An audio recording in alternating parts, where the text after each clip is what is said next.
We're on the record.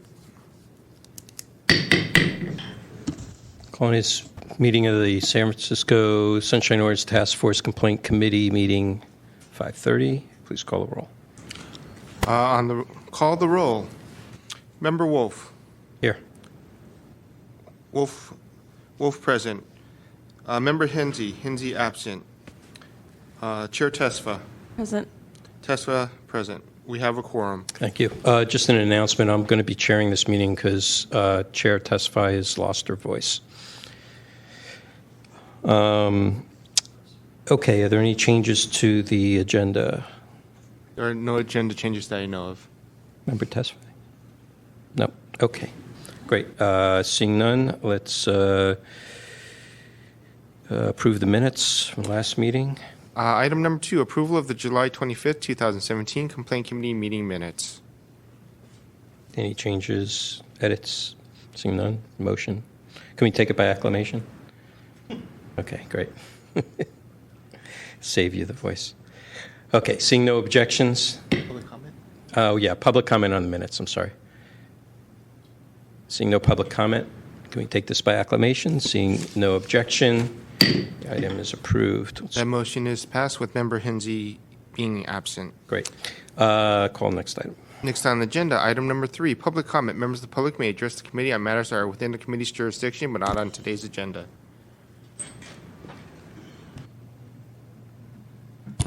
Members of the Complaint Committee, Ray Hartz, Director, San Francisco Open Government.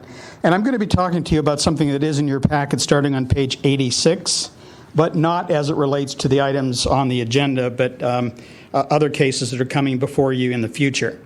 This is a memo from I can't even see what the date here, July of 2000, from Susan Hildreth, who was the acting city librarian, to the budget analyst's office. And in particular, I want to refer to the page 88 in your packet. If you go down to the third paragraph, it reads as follows. Lack of disclosure. These were all issues that were raised by the Board of Supervisors back in 2003 when they were approving this memorandum of understanding with the Friends. And in answer to it, this was sent to the budget analyst, and there are a number of issues in here, and I haven't really had a chance to go through all of them. But this particular one says, lack of disclosure regarding Friends and Foundation activities. As stated in the MOU, the Friends and Foundation are required to comply with all applicable provisions of the San Francisco Charter and Administrative Code, including the newly revised Sunshine Ordinance. So this memo goes to cases 16117, which is against the library, and 17086, which is against the city attorney's office, for trying to keep hidden from the public records that the Friends have. And basically, they've taken the position where the most restrictive reading possible. Well, it says we're obeyed by the ordinance, but we're going to read that as only this particular one section of the ordinance. And here we have another thing where they told the Board of Supervisors they will follow the Sunshine Ordinance. So it specifically says they're supposed to do it. And the ridiculous argument they're making now that the city attorney is advising us that it doesn't apply to anything else in the ordinance, only this one section, is kind of ridiculous. And then there's the simple fact that the task force itself has a job to make sure that government is open, and government is supposed to give some justification as to why keeping these records from the public is of state interest. And unfortunately, if you read through this, the case in both against the library and the city attorney's office for acting counsel to them in withholding public records, you're going to see that they don't present any argument that really says it's a public necessary for the public government to withhold these records. And given what we're going to talk about today, I think it shows pretty much that it's in the public interest to disclose the records. Are you finished? Yes. So I just have a question. Is this going to be a discussion item in your presentation today? Not really, no. Not at all? No. Okay, thank you. It's in the packet, but... Any other public comment?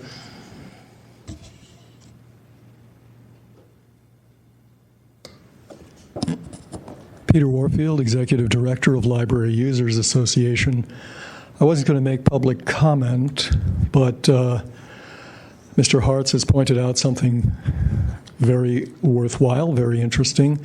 There's some more history to that, which at this point I think I would rather not go into, but it has to do with the lack of accountability as well as the fact of being in practice excused from accountability that happens whenever the Friends of San Francisco Public Library seem to be in a position of being accountable to another body. I would just like to ask for an explanation, fairly straightforward, I presume. The agenda for this meeting says that the members, Aluon Tesfaye, Chair Bruce Wolfe, and Fiona Hinsey, the members at the last meeting of July 25th were listed on the minutes as being Luan Tesfaye, Chris Highland, and Bruce Wolfe. There seems to have been a change in the membership. No, there hasn't been. Okay. So I'm seeing a nod. So there has not been a change in membership. Okay, thank you. Fiona Hinsey is listed as a member for today. So it's not clear to me. It seems there has been a change in the composition of this committee since the last meeting. So I see nods of no from Ms. Tesfaye, and I'm not clear how that happened. Be interesting to hear if you would care to explain it. Thank you. So just to elaborate on that, certain members sometimes can or cannot make it due to various reasons. So when somebody's absent, we usually try to keep as close to 3 people on a committee. Today we were unable to, a member, Enzi, was unable to make it, and we were unable to find somebody to fill that seat. So we're continuing on as within quorum of this committee. Okay, any other public comment? I've said this many times before, but I'll say it again, that I'm tired of being slandered and personally attacked at Sunshine meetings with a lot of made-up verbiage from Kate Patterson, who I don't know. I would expect it would happen today. I just came out of the hospital. I'm really tired. I'm diabetic. I have a life, and when you're in the state that I just described and hear this nonsense at every Sunshine meeting, it's kind of boring for everybody, and I really request that it not take place today. Any other public comment?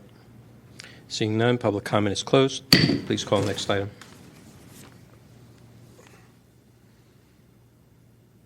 Next on the agenda is item number 4, file number 17084, complaint filed by Ray Hartz against John Updike and the Department of Real Estate for allegedly violating Administrative Code, Section 67.21E, 67.25, and 67.29A and C by failing to respond to a media disclosure request in a complete manner or failing to maintain required records.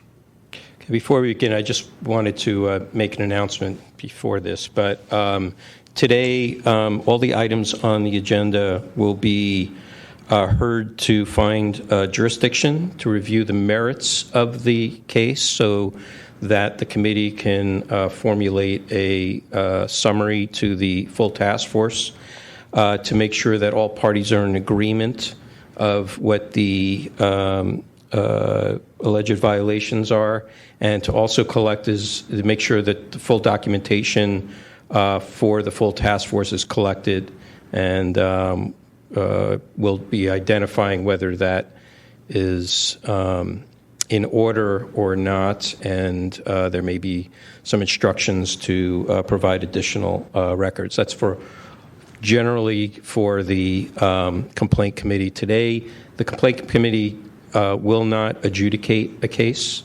It may, if all parties agree and agree to a particular outcome, that we may provide a recommendation to the full task force, but it's not required. With that, let's move ahead. We'll hear from Mr. Hartz first. Your jurisdiction? Yeah, we need to hear what it is first so we can determine whether to make whether it's within jurisdiction or not. Okay, this is a different procedure than I'm ready to present the case, and you're saying. Right. So the complaint committee has been operating for nearly a year, and all the other committees have been operating, hearing complaints to just to find jurisdiction, make sure that all the documents are together, make sure that all the parties understand what the complaint is, and that's it. And then we move the whole thing up to the task force so that it could be streamlined. Okay. If you go to your packet, I'd like to start out on page 24 and 25 of your packet, which is a letter from the Director of Real Estate, John Updike. And if you go to page 25, the very last three paragraphs, it basically says the library didn't provide this information to us. It's one right in the center. There's a two-line thing that says the lease file clearly shows compliance with section 6729.7 in that all documents and correspondence was properly maintained, preserved, and disclosed. There can be no question on this fact, which is false because basically what we're looking at here is documents that they're supposed to have. I think good record keeping includes if you're legally required to have a document that you actually have it, not simply their position seems to be, well, if we didn't get it, then we're not responsible for producing it for you. And if you go to page 96, excuse me, I'm sorry, 96 of the packet, the very last sentence there says, in addition, section 10.116-6 would require the city librarian to annually submit a written report to the controller and the clerk of board of supervisors listing the gifts accepted from the Friends and Foundation under that section and summarizing how the city librarian expended such gifts. I've made an inquiry of their office, and they've never received anything. Page 112 of the document says rent $1 per year for the office space and $1 per year for the rental space, RED, to provide estimate on January 1st each year of fair market value of the space. And then on the next page, 135, it talks about the base rent, and it says the Friends are required to certify to the library they gave gifts in excess of $300 each fiscal year, and the library then is supposed to certify to the Department of Real Estate that they did that and that they meet the requirements in the rent abatement section of this lease. Also on page 129, there is going to be coming up some documents, although they're not here, and that's why I say there's a violation of withholding records, because it's on page 129, the last sentence in the first paragraph says, as a result, the rent would be adjusted from $774 to $975.24, and I got no records from the Department of Real Estate that the Friends have paid them anything, even though the lease says they will pay them whatever it is, and there are no records to show that they have paid anything during the entire term of this lease. And we're talking now 14 years the lease has been in existence, and one time the Friends, actually the library has complied with the lease and given the Department of Real Estate the appropriate documentation. Thank you. Respondent?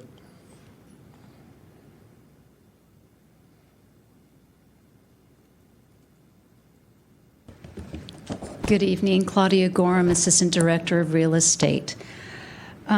First, I'd like to say that I believe the Real Estate Department is not contesting jurisdiction. So if that's the question before me, we don't contest it. If you want me to respond to what was just stated as to substantive matters, I can do that also.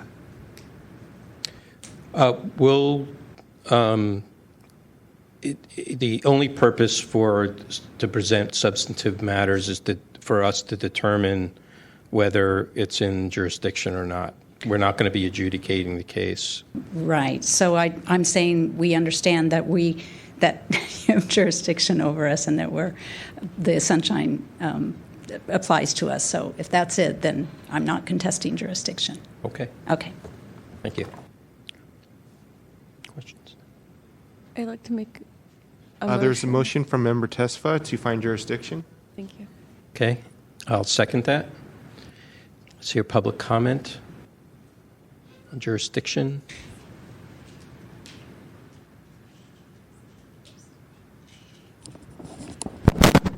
Peter Warfield, Executive Director of Library Users Association.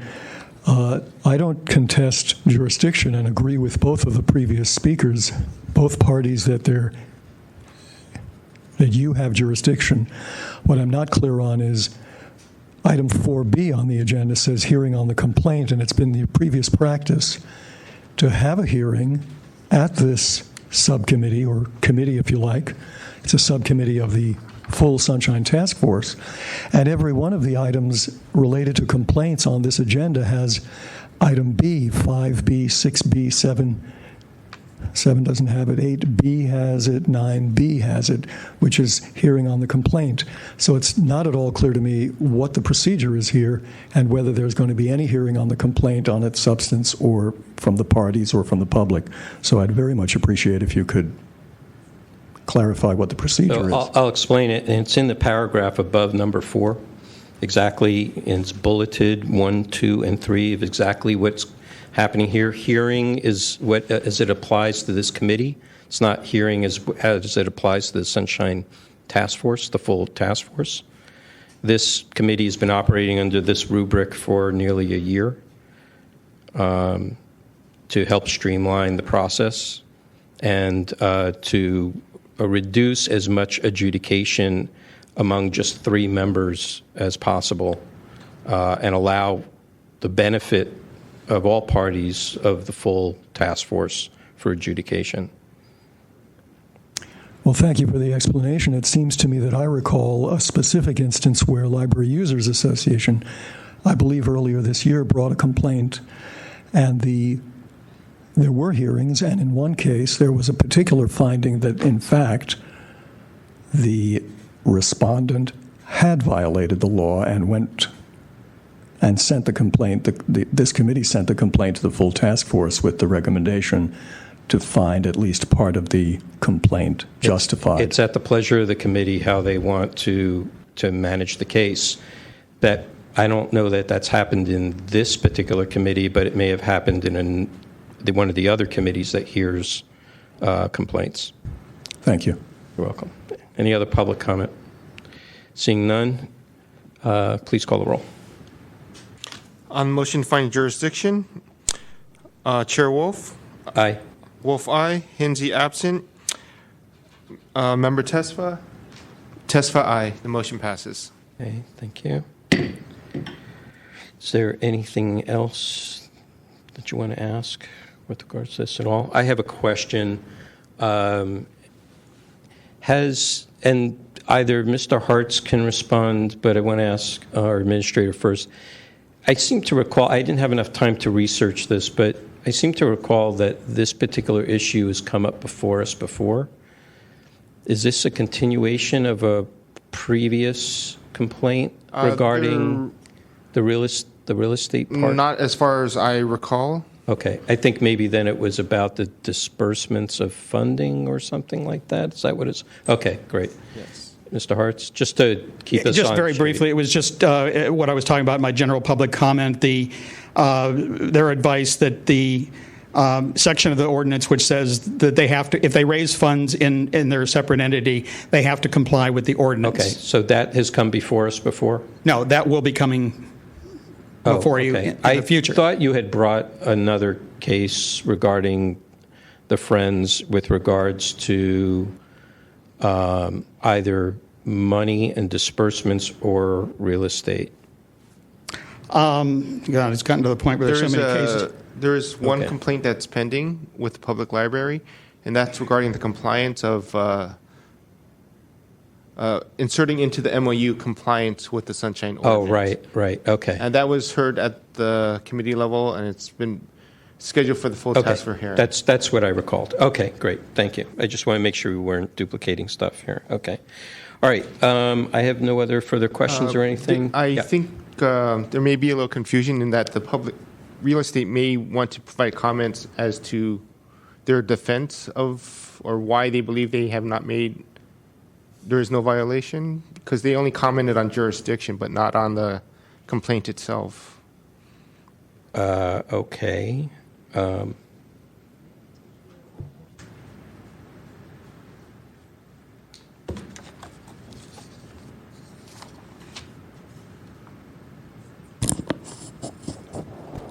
Okay, yeah, that's fair enough. Okay, so the member, I'm just paraphrasing from member testified because she can't speak that loudly. Her suggestion was that we hear from the library and/or from the Friends just to make sure that we have all the information that is. Against the Department of Real Estate. Oh, I'm sorry, Department of Real Estate. I'm sorry. Make sure that we have all the information regarding the case. Is there any additional information Sure. that you want to apply for the Sunshine Task Force to have? Sure. I'll state that on June 7th, 2017, we received an immediate disclosure request via email, and by June 8th, 2017, Real Estate via John Updike via email responded, attaching the entire lease file that we have, excluding the lease, which was provided by the library or was going to be provided by the library, as we were informed. That's a timely response with 1 day per section 67.25. As to regarding record retention and destruction policy, we follow that of the GSA, and we keep all documents as they're required to be kept in our lease file, and we keep them for the time limits that we're supposed to be keeping them per the GSA record retention and destruction policy. And so that would be compliance with Section 79.29-7. There may be some confusion as to where documents are to be kept and or what was requested. As I read the request, it went to use and financial arrangements and other items under those categories. I believe the library has provided a documentation, I'll say, as to rent paid by the Friends. And Yeah, but how does this apply to your department? I don't want you to speak on behalf of them. well, I'm just saying we wouldn't have. We don't keep in our lease file record of payment. That's an accounting matter. Yeah, this complaint is against you, not for this particular case, not against the library or the Friends. So the question becomes, what information what do you want to apply in your defense regarding the complaint or the allegations that are being made against you? Right, and I'm saying I believe our file is complete. Okay. When we're given documents, we put them in the file. Okay. We don't have to have documents that the controller would have, for example. Okay. Any other questions? I don't know. Okay, Thank you. Mr. Hart, is there anything else you want to add? Is there for the record that Just you'd like briefly, this- it's the the task letter force to know? on page 25, the letter from the director of real estate.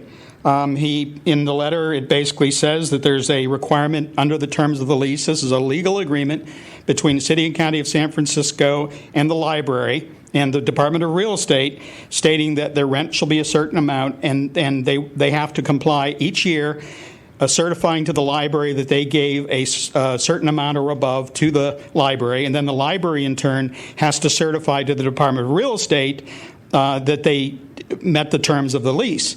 And if you go through the packet, from the time the MOU was adopted through till 2014, there's absolutely nothing there to show that the library sent the Department of Real Estate anything. And in 2014, when they were on page 26, you're going to see the first renewal of the lease and nothing else. It's just a letter from the Department of Real Estate saying we want to renew the lease, and they don't write to the department. They don't write to the library. They don't write to the Friends. They don't do anything. So basically, they got an extension under what terms? I have no idea.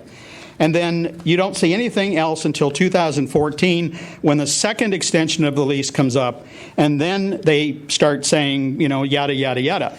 But Mr. Updike, in the bottom of his letter, the very last paragraph, it says, as to compliance with Section 6729, it is unfortunate that the Friends and Foundation's record of providing their annual donations above the minimum threshold was spotty at best. It is my understanding the library staff are working with FFOL to update the record of these years where the donation amounts were not provided to the library and certified in compliance with the lease, and that the record will reflect retroactively that FFOL met the rental waive requirements.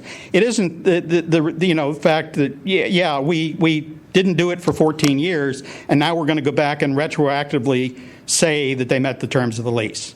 Okay, so what document are you looking for here?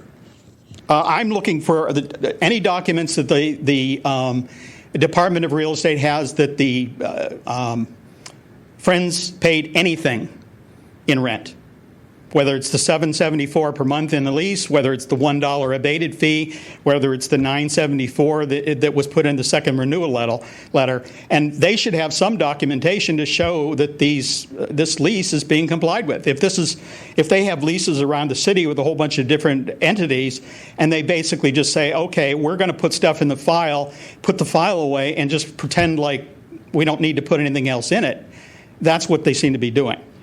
And so, the Friends didn't certify to the library that we gave these gifts. The library didn't certify to the Department of Real Estate that they met the terms of the lease. And we're not responsible because we gave Mr. Hartz the documents we have, and it isn't, I guess they're sort of arguing that it isn't our fault that the library didn't send us anything for 10 years, and we didn't ask for anything for 10 years, and we renewed the lease twice. The first time without any documentation that they met any of the terms of the lease. And how does that apply? How does Sunshine apply to that? If they didn't receive it or they didn't ask for it or create it? Because what is the public supposed to do if there is a lease agreement between the city and another entity and they don't meet the terms of the lease at all? But where in Sunshine is that requirement made? Well, number one is I want documents showing that they paid anything. So that's the first part of the complaint. 6721. They must have records that showed either the Friends paid something or they didn't, and the lease says they pay it to the Department of Real Estate. And you're contending that the Department of Real Estate should have these records? They should have something to indicate that some payment. And if they don't have those, if they're saying that unresponsive? Well, then it's bad record keeping. I mean, if I'm the department in charge of real estate and I approve a agreement between the city and a private entity, and the terms of the lease are not being complied with at all in any way, shape, manner, or form, I can't just say, oh, well. I get that. From an administrative perspective, I get that. But I'm just trying to see where in the confines of Sunshine that exists. Well, they should have the records. Right, they should have. But if they're claiming that it's unresponsive, they don't have it. Well, then they're not. Their bookkeeping is they're basically 6729 says that they're required to keep records. Right. And if the lease says that they're required to get a certification from the library each year, they should at least have one or two or three, and they don't have. They have one in 15 years. Okay, thank you, Ms. Gorin. So we're just trying to get some clarification to make sure that we have all the records here. Correct. Okay? So based upon Mr. Hartz's contention. Right. So I will say that the entire lease file was copied and given to him. I will also note that. By you? By Mr. By your Updike. department? by my department. Okay. The entire lease file was copied. On page 122 to 123 of the record, there's a January 6, 2015 letter which discusses the Friends option notice and the rent abatement. The rent abatement comes in, and I'm quoting from section 4.2. Can you explain what that term means? Abatement? Rent abatement. What does that mean with regards to In this particular case, it means that if the Friends showed that they provided supplemental funding in excess of $300,000 to the San Francisco Public Library system in the previous fiscal year, the base rent for the then coming up fiscal year would be $1. But that's only in the event. So the Friends have the choice of doing that or not. If they choose not to do it, they have to pay monthly rent. If they do it and they meet the documentary standard, then they get to pay $1 rent for the next fiscal year. I will say that we have that for January 15th, which covers fiscal years 2013 and 2014. And we do have an accounting file, not a use lease file, that shows that they did pay rent up until June of 2015. And do you have an actual lease? We have an actual lease. Do you have an actual lease? Oh, I don't know. Why shouldn't your department have that? I mean, they may. The request was for use. The request was for facility use and financial arrangements regarding the use in the facility. I'm sorry, and I don't know what Mr. Updike's thinking was, so I can't talk for him. But if someone said, I want the rent roll or the rent file, then that would go to accounting. Okay, why isn't he here today? That he's named in the complaint? I believe he had surgery recently, and so he's out. Okay, so is there anybody that can answer that question? I'm sure there is. But that, what does that have to do with this? Well, I think what the complainant is asking for is the actual lease. So, a question of use and all the documents. That was provided. So the actual lease was provided? Yes, by the library, and it states in Mr. Updike's. The point is whether it's not whether he received it from anybody. The complaint is against the Department of Real Estate. So we're trying to determine whether we have all the documents here. Right. Does the Department of Real Estate collect leases of entities, of any entity in the city that has an arrangement like this with a department? You mean collect the rent? No, the actual lease. Right, and I believe Mr. Updike in his letter, and I'm sorry, I didn't know we were going into substance such as this, said in his original email that he was producing everything in the file but the lease. And I can find that here once I find his email. I think it's on page 29. Is that right?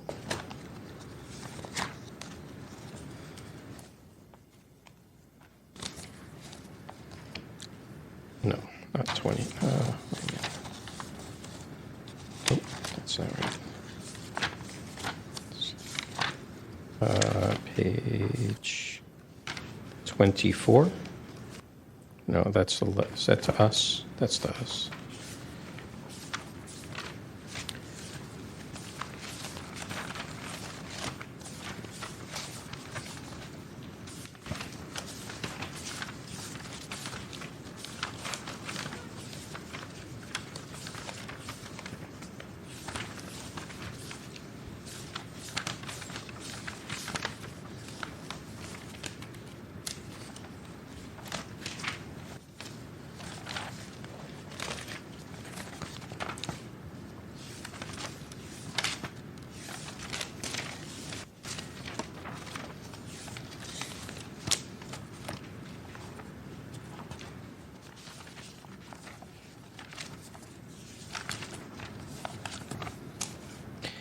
Right. So on page 25, in the third paragraph, Mr. Updike states, the complaint is driven by the language in the lease between the City and County of San Francisco as landlord and Friends and Foundation of the San Francisco Public Library as the tenant.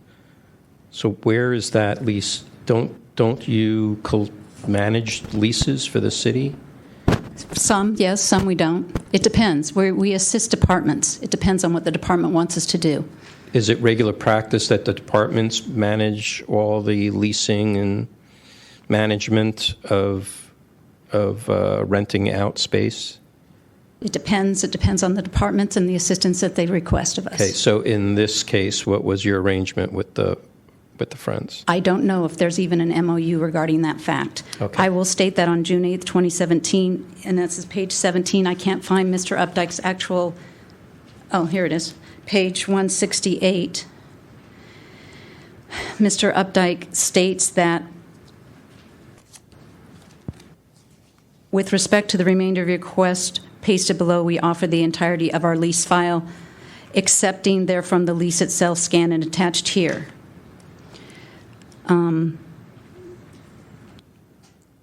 And up above he says, in addition to the lease provided separately and noted below by the San Francisco Public Library. So we have the lease, we have the entirety of the lease, accepting therefrom the lease itself, Okay. since it was already provided. Okay, great. Thank you. Mr. Hartz? So do you have this lease as Mr. Updike had referred? When I sent this, I sent the same request the same day to both the library and the Department of Real Estate. They tried to do one of these, oh, well, they're going to respond for both of us. And I said, no, I want a response from your department. I want a separate response from the library. And in this case, the response you got was the response I got did not include the lease. Plus, if you read the terms of the lease, they are supposed to have documents where the library certifies to them that the Friends met the terms of the lease and deserve the rent abatement that she explained to you. But they don't have any of those. And they don't have any from 2003 when the lease took place all the way through to 2014, which is the first time that anybody paid any attention to this. So basically, it was just this lease was on automatic pilot.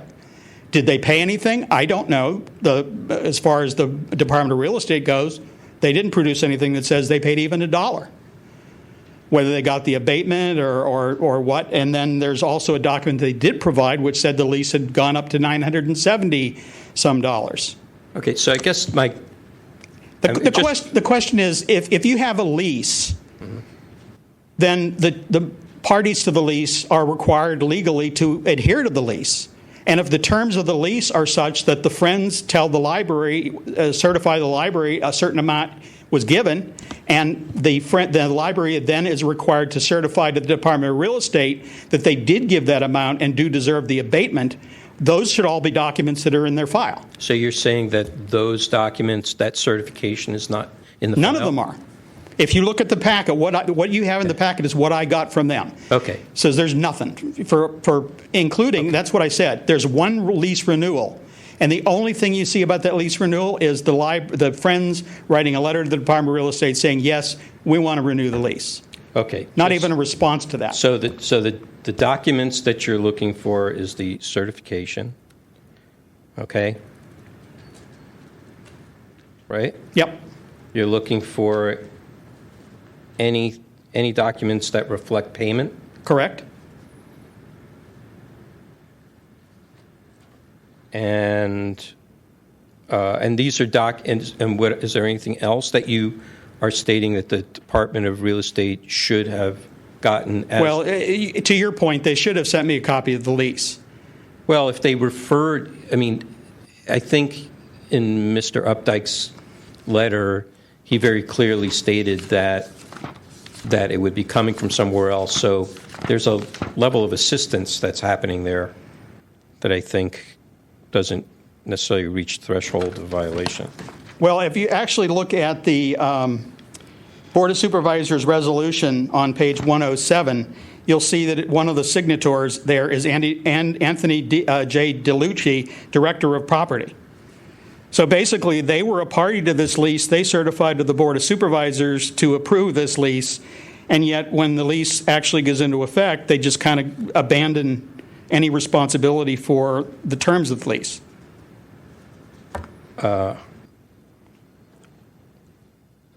Yes.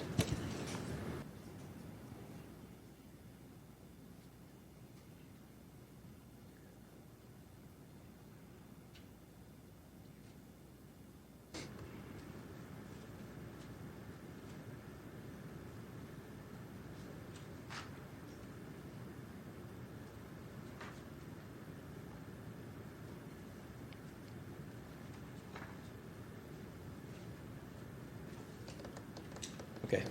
All right. So member testify has mentioned to me that she feels that at this point we have enough information to move the case forward to the Sunshine Task Force, and that we would request the Department of Real Estate to explain how they fulfilled, all the documentation.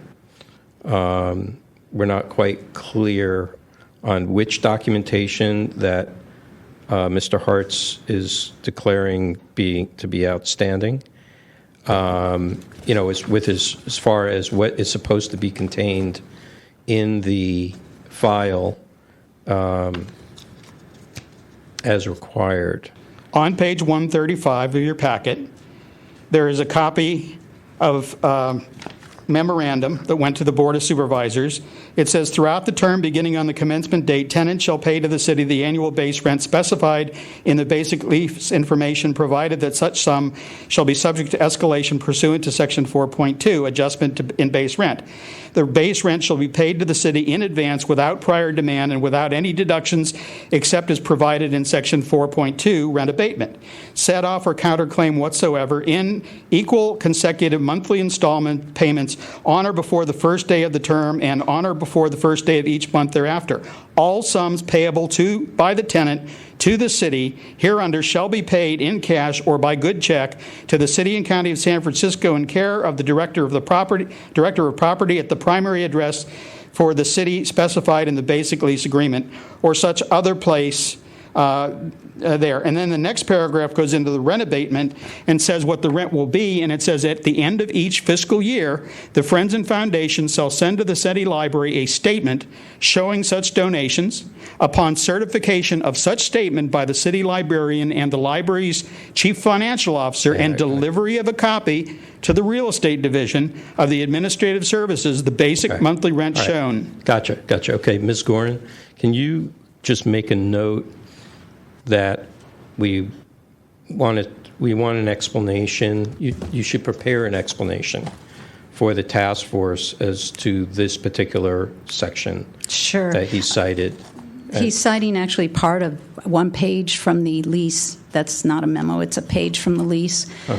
And I'll note that in reference to, again, it's up to the Friends if they want to try to get the rent abatement. It's not a requirement. So they didn't do it for several years. So there can't be anything to produce. I understand that. So that would be something to present. Right. And then secondly, we do have on page 142, a memorandum dated December 30th, 2014 from the San Francisco Public Library regarding the abatement. And there's evidence of that they met the requirement of $300,000. In addition, we can produce, but it's not part of our lease file. It's a part of our accounting files. And again, I don't know. I'm thinking Mr. Updike actually read what was requested, did not believe it was responsive. We can produce a rent roll with that's showing all rent paid. Let me ask you something. This sounds like very specific terminology and very specific categories of information. Is there an expectation the public should know this? I think if someone wants use, which is what was requested, we want all documents regarding the use of the Friends in the library. Right. So to the general public, the Sunshine Ordinance is weighted specifically for public disclosure and its interest. if somebody says, I want to know how this place or this item or this property is being used, that's a pretty colloquial kind of statement versus a legal or business type of reference as to the use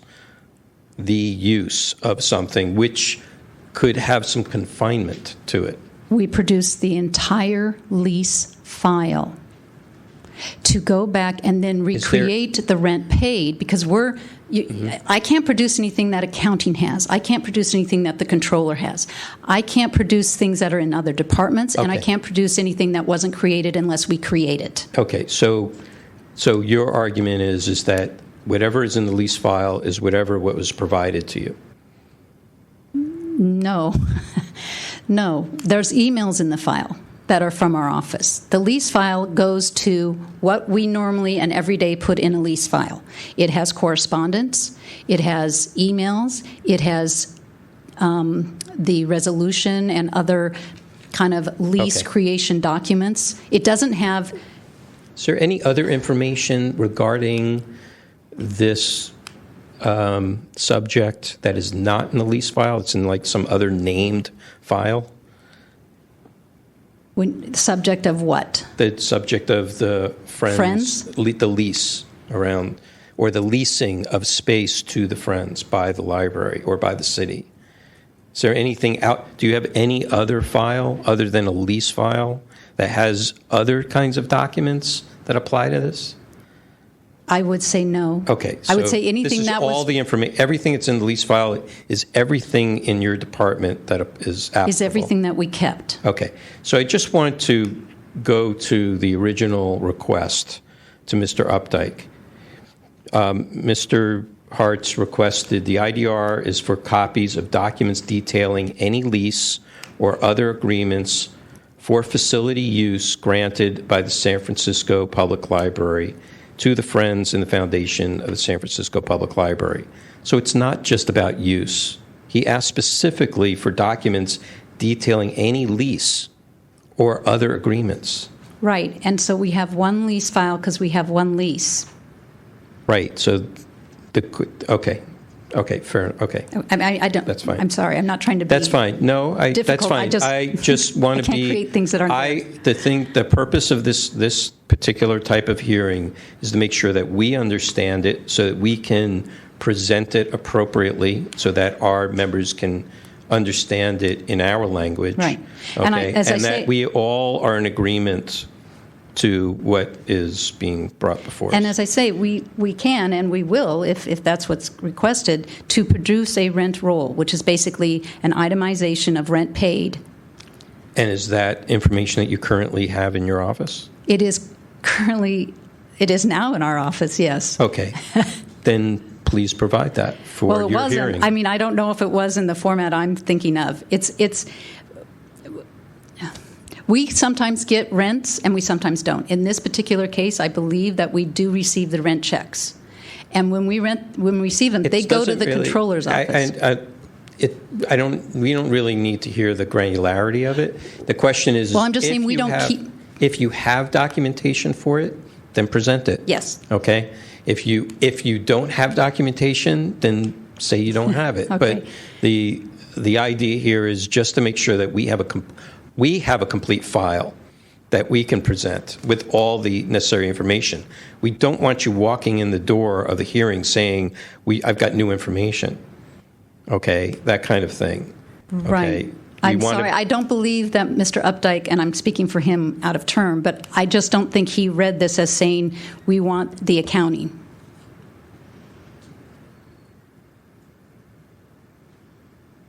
That's all I can say, but we can provide that, and we'll happily do so. If you read page 15 with me, there are basically several requests that are in here. One is for copies of documents detailing any lease or other agreement for the facility use. This would include any planned usage or occupancy. And then any such document should include public records which cover the financial arrangements that sounds applicable to collection of rent and Well, if you read the rest of whatnot. the sentence, it says that the Friends are responsible for in using the facilities. Right. This would include, but not limited to, power, utility, custodial, staff time. We don't have any of those. Okay, then So you would just need to state that at the hearing, okay? But I would urge Mr. Updike to be present, because unless you go back and research and familiarize yourself with this, the task force is pretty explicit on making sure the right person to answer to the complaint is present. Well, I'm in his stead when he's not here, so let me call myself the acting director, and I'm here on his behalf. Okay, so if that's the case, then when this gets scheduled for a hearing before the full task force, if he's not back to be able to present this on behalf of himself, then I would suggest you familiarize yourself with this as much as possible, specifically to the merits of this particular issue, not to the generalities of how the department works, per se. Does that make sense? No. Okay, so I guess when I'm asked, frequently the task force receives respondents that are not familiar with the issues or the details of the case, because some other representative gets sent on behalf of a custodian that has been named, or on behalf of the department, and then they just don't know or have not been briefed or have not researched enough. It wastes everybody's time. So we want to make sure that's why we have these kinds of hearings here today, to make sure that we're speaking to the right person, or at the right or the person that is presented has all the right information. Have I given you incorrect information? I didn't. It's not a matter of whether it's correct or incorrect. The question is do we have all the information, and are you providing enough information so that is responsive to the task force asking questions? That's why I'm asking some of these questions to determine. It's kind of a preamble to what the task force might ask you, just so we can get an idea whether you have all the information or not. And if not, then we're asking you to go back and get it, or to formulate your argument appropriately as specific to the details and the issues being presented by the complainant. So at first you discussed that this complaint was about information about the use. Well, we go back to the original complaint and we say that it's really about the lease or the agreement for the use. It's not just about what the use is. It's about the lease, about the document. Right. It's Okay? not about rent. Well, you can make It's that not argument. about an accounting, I guess, is what I'm saying. But again, I mean, he goes on to ask for the financial arrangements. Okay? Well, it says and- this would include but not limited to. And it's provided. What we have in the lease file is there, and I indicated the January 2015 letter, and I indicated the December 2014 certification and confirmation of their payments. But you just mentioned that you could provide. A rent roll, which Rent is an roll. accounting. It's not. It doesn't. But isn't that a financial document? The lease and the use of the lease and what happens with the lease is separate and distinct from an accounting. Accountants do not manage the leases. Our transaction agents do not manage the accounting. They're two separate and distinct avenues. Is that a separate department? It's not a separate department. It's separate people. Within separate people, but the request is made of the department in whole, in total. Correct. But I So- believe the request went to. I'm not trying to argue. I'm saying we'll produce it, but I'm just saying I believe in the way I read it. So let's forget about Mr. Updike. The way I read it, Yeah. it didn't ask for rent or rent roll. And we can do that, but it goes to two different avenues, I'll say. And we can do that, and we'll do that. I can Okay, that's provide fine. that. But I would- just don't think that it was responsive, and maybe that's why Mr. Updike didn't produce it. Okay. It's not in our lease file. Okay, very good. Okay. Thank you. Okay, any other comments? comments or questions? Okay, thank you very much. I think we have all the information that we need. Is there a do you have any recommendation? No? The full task force. Okay, so you'll make the motion to move it to the task force. Okay, so Member Tesfaye has moved to refer this. Go ahead. Member Tessa has made the motion to move that this matter be referred to the full task force for hearing. Very good. I second it. Is there any public comment? Seeing no public comment is closed. Oh, okay, I'm sorry, Mr. Warfield. Peter Warfield, thank you to the chair for trying to clarify what seems to be legalistic hair splitting. The one question that I still have would be, where are these other files, such as the rent paid or not paid? Is that still part of the real estate agency? And if it isn't, why did they not refer Mr. Hartz to those departments or agencies that do have the financial or other responsive information that they don't have? And that's required by Sunshine. But with respect to the motion, I don't have a problem with the motion. But I do think you would do well to take just one more step along the lines that you were taking to find out where, under whose control, jurisdictionally or administratively, is the rent information, the rent paid information. Thank you. Okay, thank you. Any other public comment? Seeing none, please call the roll. On that motion, Member Tesfaye, aye. Member Hinsey absent. Chair Wolf, Aye. Wolf, aye. The motion passes. Thank you. Please call the next item.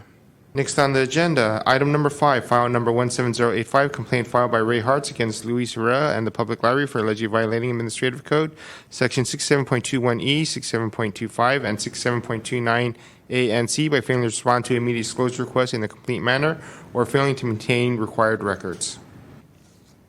Okay, so let's start with jurisdiction. Mr. Hartz. Given that you took jurisdiction in the last one, I think it's the same issue because it relates to the lease and the requirement that the Friends certified to the library that they gave gifts in a certain amount, and that the library then, if you actually read the request, it says the lease goes on to state, at the end of each fiscal year, the Friends and Foundation shall send to the city librarian a statement showing such donations. Upon certification of such statement by it's supposed to be city librarian and the library's chief financial officer, and delivery of a copy to the real estate division of the administrative services, the base monthly rent shown in the basic lease information, $774 for the initial term, shall be fully abated to such one-time annual payment of $1. So basically what I'm saying is I got nothing from the Department of Real Estate showing what, if anything, was actually paid by the Friends. And then, if you're absent that document, you don't know whether they were supposed to be paying $774 a month or whether they were supposed to be paying what's under the current lease, which, again, that goes back to a document in the previous complaint where it talks about the rent going up to $900 and something. But if you look back on page 206, it basically shows that the Friends were paying $774. So they're under the terms of a new lease extension.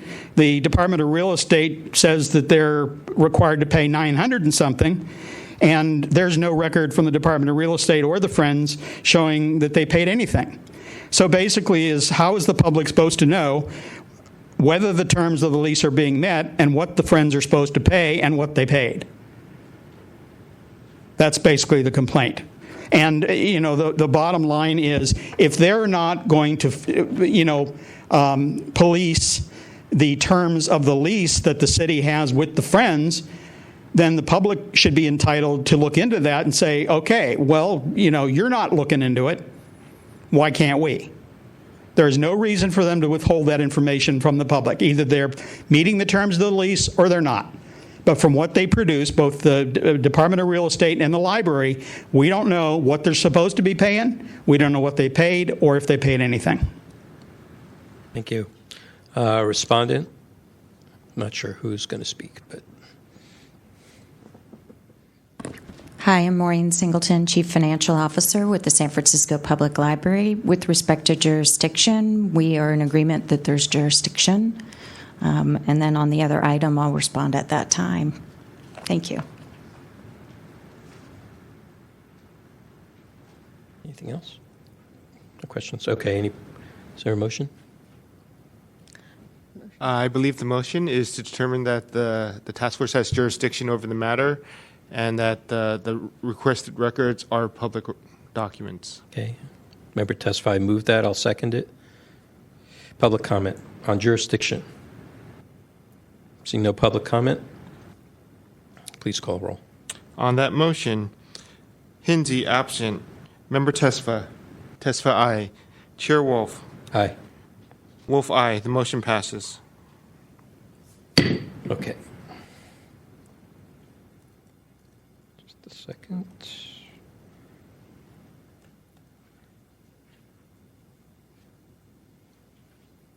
Okay.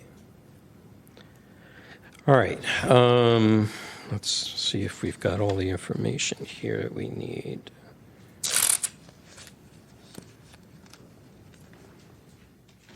All right, Mr. Hartz, you're contending that there's a discrepancy in record keeping between the two? Right. Okay. The library signed a lease with the Friends. The terms of the lease are that the Friends certify to them the amount they gave in a particular year. And the violation, your complaint is what? Well, one or the other. Either they got the records and they withheld them. Okay. Or they failed to keep them at all.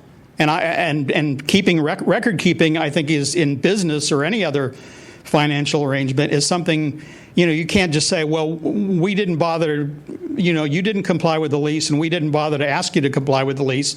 So it's not, don't blame us if we don't have anything that the lease says we should have. Okay. This is of the library? Correct. Okay, thank you.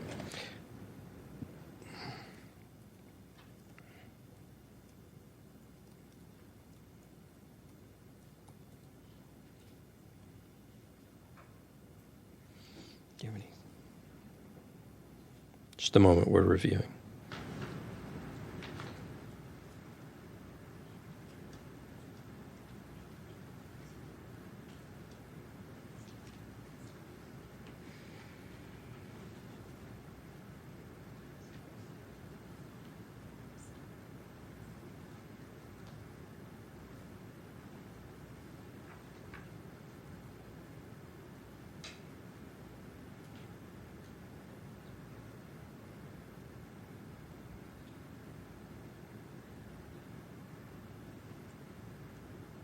Mr. Hartz, can you refer me to the document in the file regarding I think you said $995?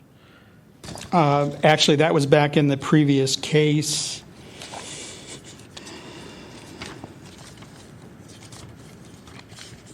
So are you making that applicable to this case?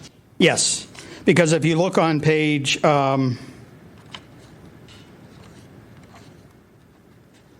206 of your file, the library shows for fiscal years 14 and 15 and 15 and 16. Right, I see. One says $774, but it's supposed to be $900 and something, according to that memo. Okay.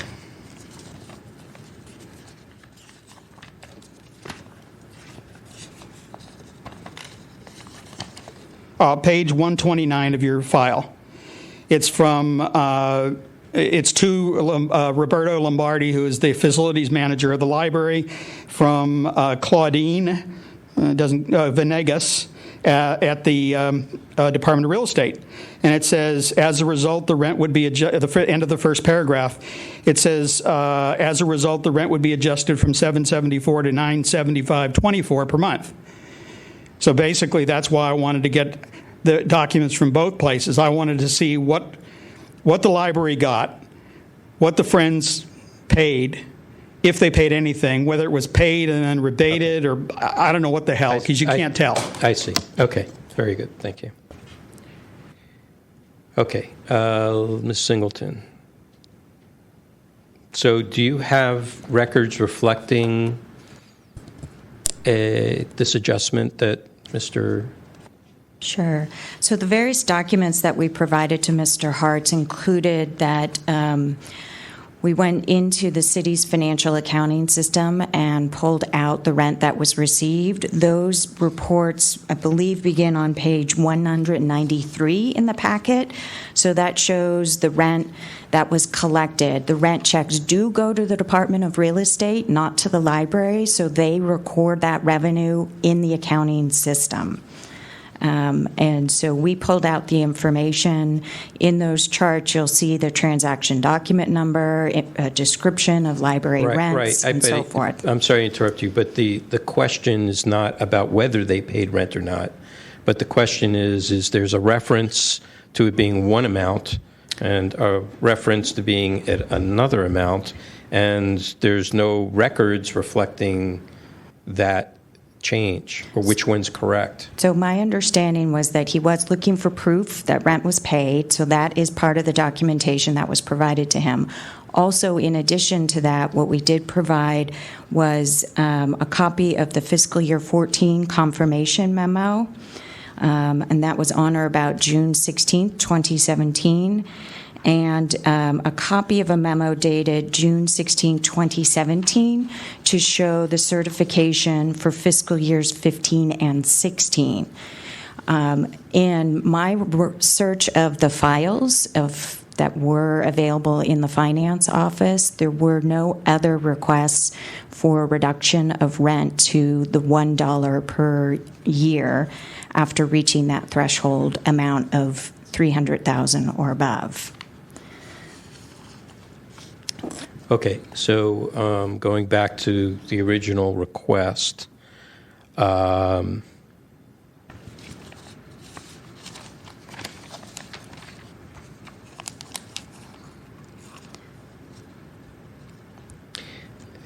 does it, why did, just for the sake of asking, why did Mr. Updike state that it was, I'm sorry, maybe it wasn't Mr. Updike, it was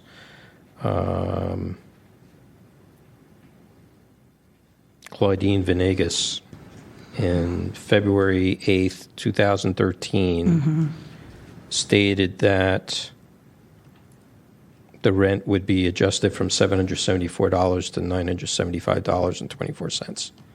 I personally don't have a copy of that email until I'm looking at the real estate packet. So 129. That's of the previous case. Yeah, of the previous case. Right. So again, personally, I don't have that email except in looking at the real estate's response packet. And so what we were able to pull as documentation per Mr. Hart's request of payments was just from the accounting system that showed for a long period of time they paid $774 per month.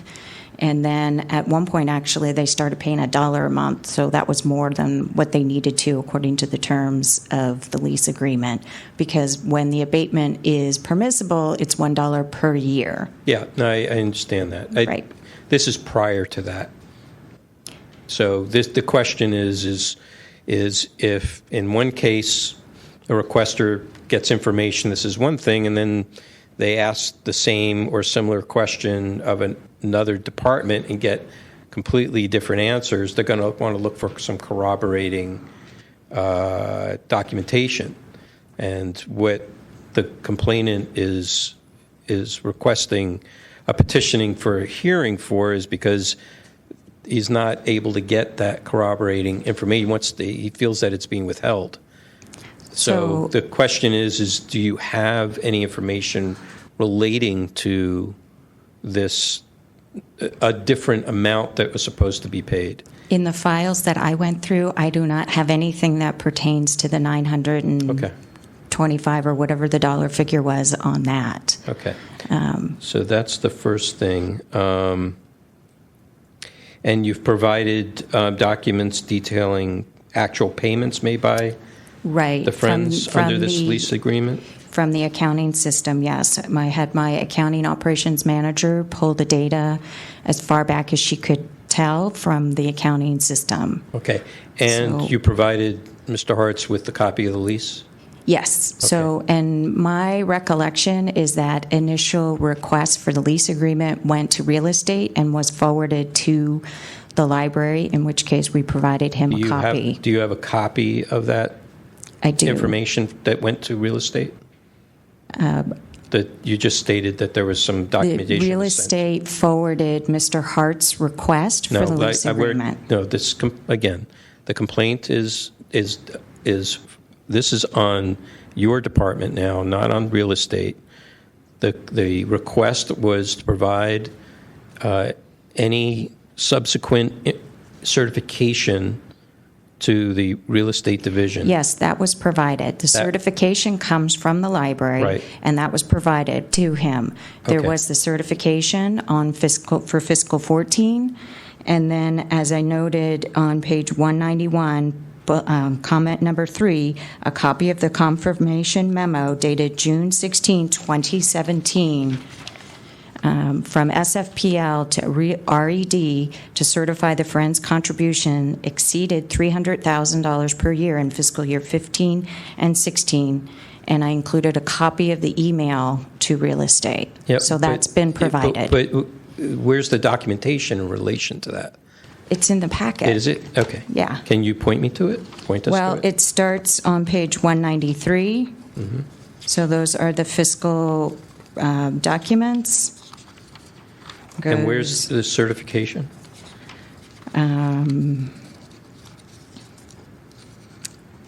That is, so there's page 209. Copy of my email to real estate is on page 208.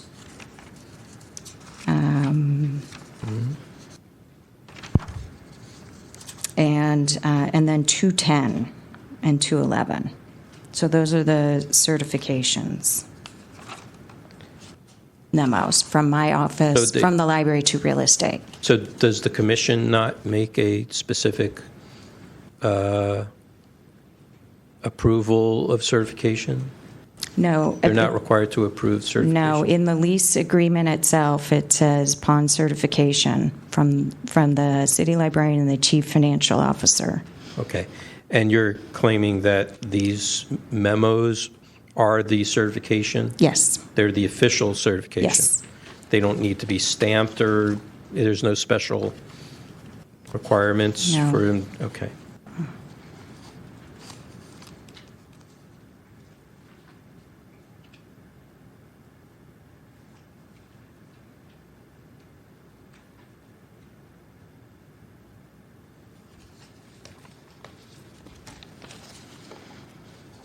Okay, thank you. Mm-hmm. Do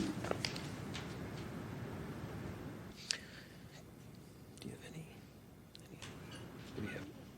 You think so?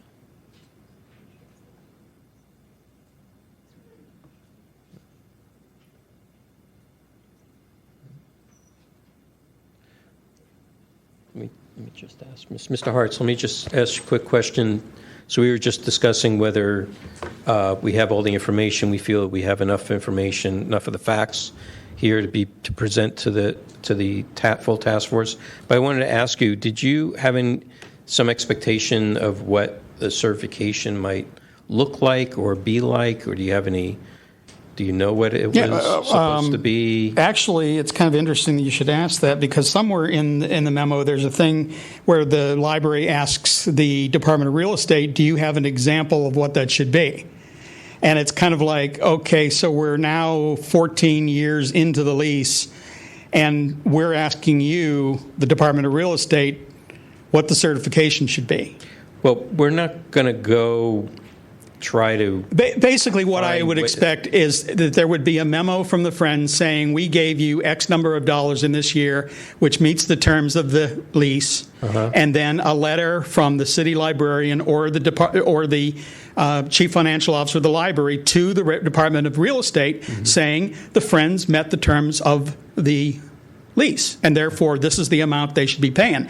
But in this particular case, since there's question about what amount they're supposed to be paying, did the certification meet the terms of the lease? Yeah, but it's not for the task force to determine. The task force would just need to determine whether a certification was provided or not based upon your request for it. No, based on the terms of the. Okay. What I'm saying is, if I sign a legal agreement and I have a legal requirement to do certain things, if I don't do certain things, and we go to court or we go before a body like this, and someone says, can you prove that you did these things? And I answer, no, I can't prove I did any of it. And the only one I can prove is one that I did a year after the fact, going backwards. Only because Mr. Hartz asked for it, and then we read the damn lease. I mean, Ms. Singleton's in a damned if you do, damned if you don't position. Basically, this agreement was presented to the Board of Supervisors, approved by them, as the memo I presented earlier, and based on the fact that the Friends had to adhere to the Sunshine Ordinance, and the fact that they have this lease agreement, and the lease agreement is based on certain terms, and the amount would be based on what the lease says. Well, if you didn't meet any of the terms of the lease, if you were it would be like if your landlord said you have to pay the rent and it has to be there on the 1st of the month. Well, if it gets there on the 10th of the month, they can charge you a fee, and that's even in the lease too. But basically, we don't know when anything got anywhere because none of the documents show that. We don't know what amount actually got to the Department of Real Estate because they didn't provide it.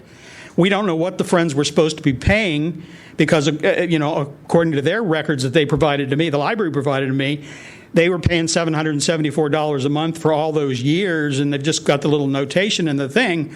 But again, they never bothered to take the next step, which is they paid us the $774, so they don't need to certify it, or they didn't pay the $774 because they gave us in excess of $300,000. But we never bothered to tell the Department of Real Estate that they did meet the terms of lease. And you're saying the documents that have been presented to us that's in the file here today doesn't represent that? No. If I have a lease and it says I should have documents each fiscal year, and the lease starts in 2000, and I have only documents for one of those fiscal years, I obviously am missing a whole bunch of documents. Okay. How far back are we talking about? Well, the lease took in effective December 2003. So you're contending that, so the ones that I see in the file here are from 14-15, fiscal year 14-15, fiscal year 15-16.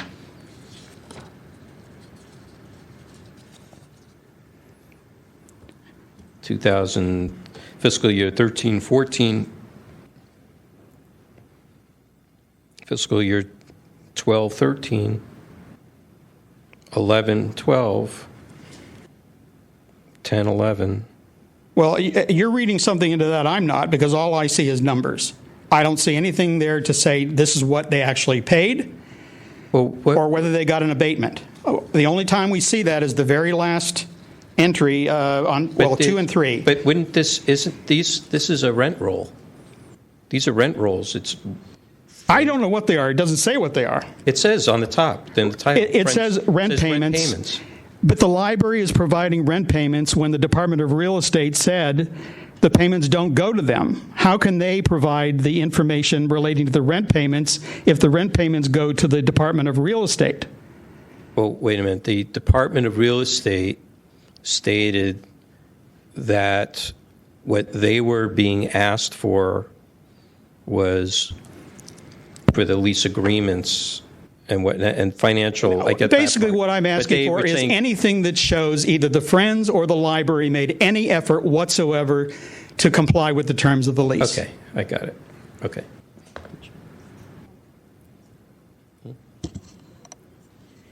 Yeah. Okay. So my thought here is that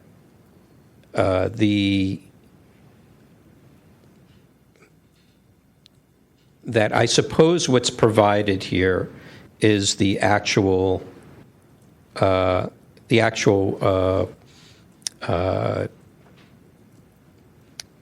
the good, like amortization of the rent payments.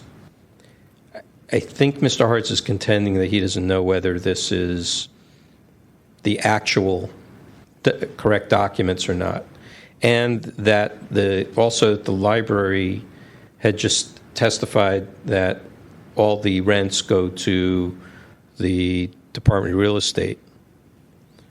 So then the question is who has the correct documents? Is that correct, Mr. Hartz? Okay. Just want to make sure we're clear on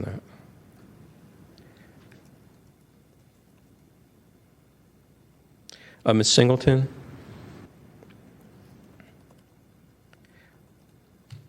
So you don't interface with the rent payments at all? The rent payments do not come to the library, but we have the authority to look into the city's financial system and see that the rents are recorded there as revenue. And so when you go to the whichever system that is, what you provided in the file here, yes, these Excel files, that comes straight from your research? Yes. Okay. Thank you.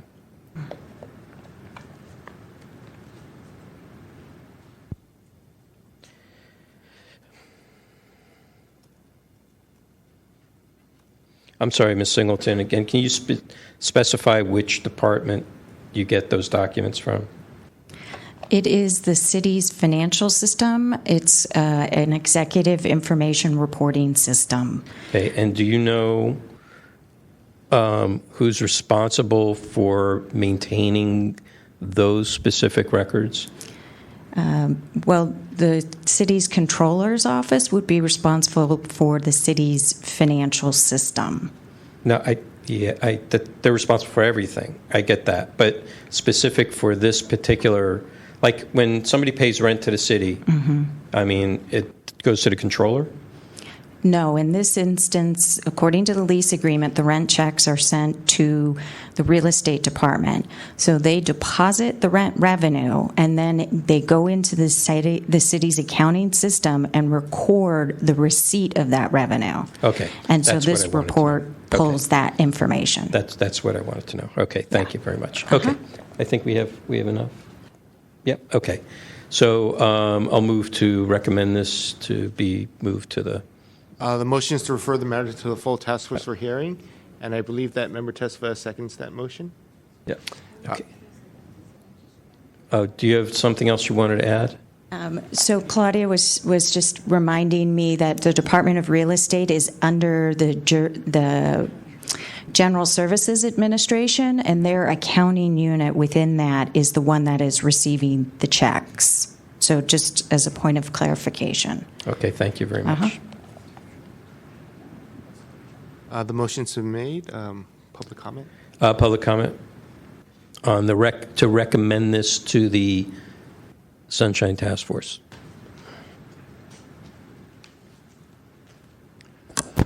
Peter Warfield, Executive Director of Library Users Association. Once again, thank you for asking all those questions and trying to straighten out some of the factual matters. As someone who's followed library matters for some time, I know that when there were questions asked concerning the Friends contribution for the bond program, the Friends had committed to providing something on the order of $15 million or $16 million for furniture, fixture, and equipment related to the library's bond program for the renovation or replacement of branches.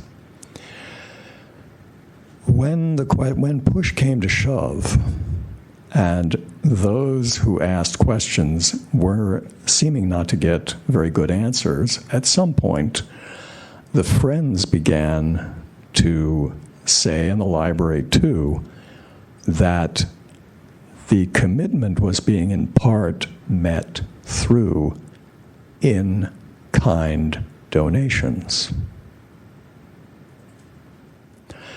I think in-kind donations is a very squishy, imprecise sort of thing.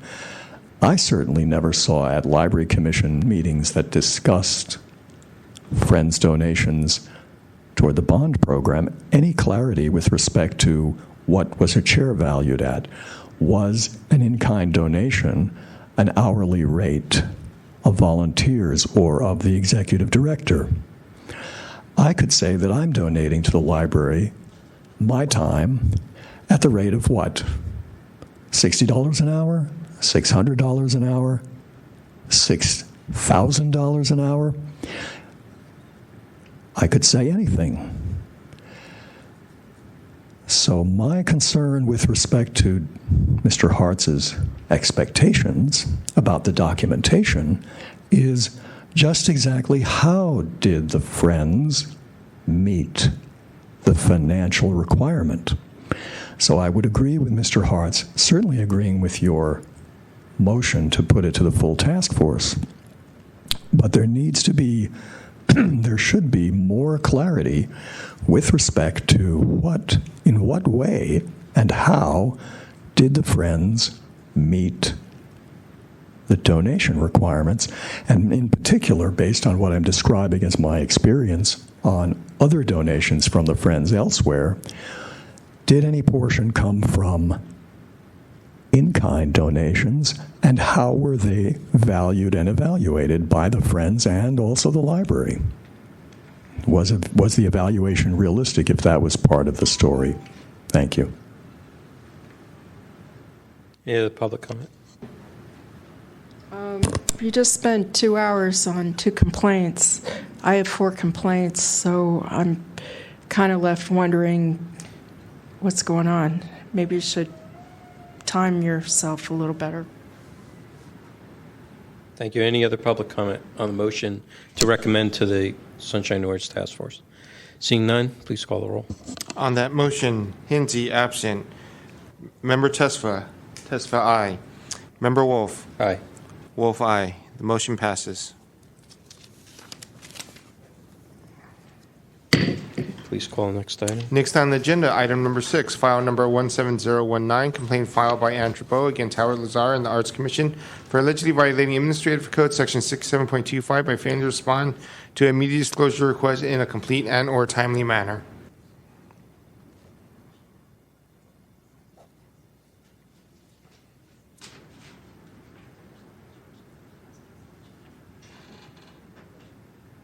All right, let's do jurisdiction, Mr. Hartz. Mr. Bowe. Oh, Mr. Bowe, I'm sorry. Oh, 1074. Oh, 17019? Yes. Yeah. Okay, I apologize. Go ahead. Go ahead. Jurisdiction, the Arts Commission is within your jurisdiction, and the documents requested are public. Or should I go on into the... No, we'll get to that after okay. that. Great. Thank you. Respondent, library? Ms. Patterson? We don't contest jurisdiction. Okay, very good. Move to find jurisdiction. Second by Member Tesfaye. Any public comment on jurisdiction? Jurisdiction alone. Seeing none, public comment is closed. Please call. The motion to find jurisdiction passed without objection. Thank you. All right, let's get to the meat of the matter here. Mr. Bowe. Page 218 and 219 of your packet are a timeline and a narrative. So the violation is 67.25. It's a late response, and if I had not filed a formal complaint with the task force, I wouldn't have gotten any response at all. So basically, I sent an email asking for specific information which for some reason is way in the back.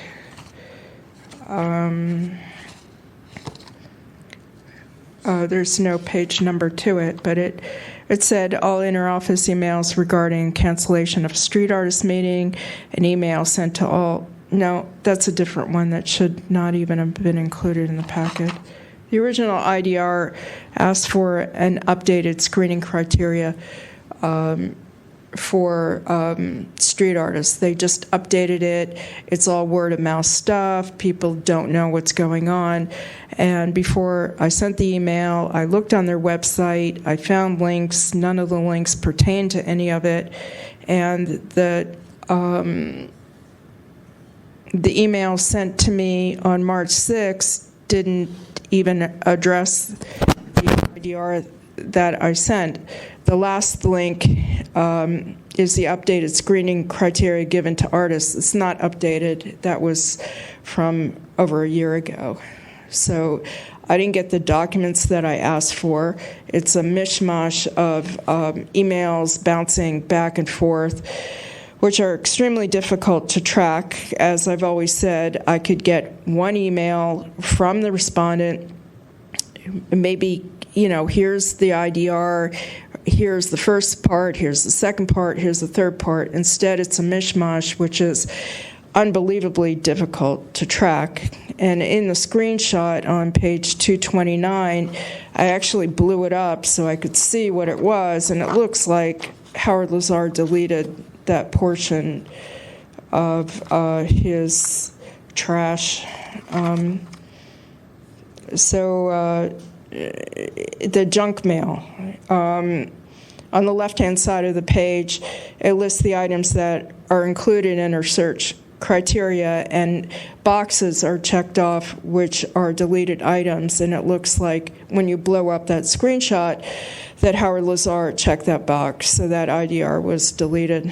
And there were important emails in his junk mailbox that probably shouldn't have been there. The Union Square business improvement emails, Spur events, which was some event, and HIPAA compliance emails. And from past hearings, we know that Howard Lazar doesn't check his junk emails. So it's a 6725 violation. Thank you. Ms. Patterson, what do you have to offer on this? Good evening.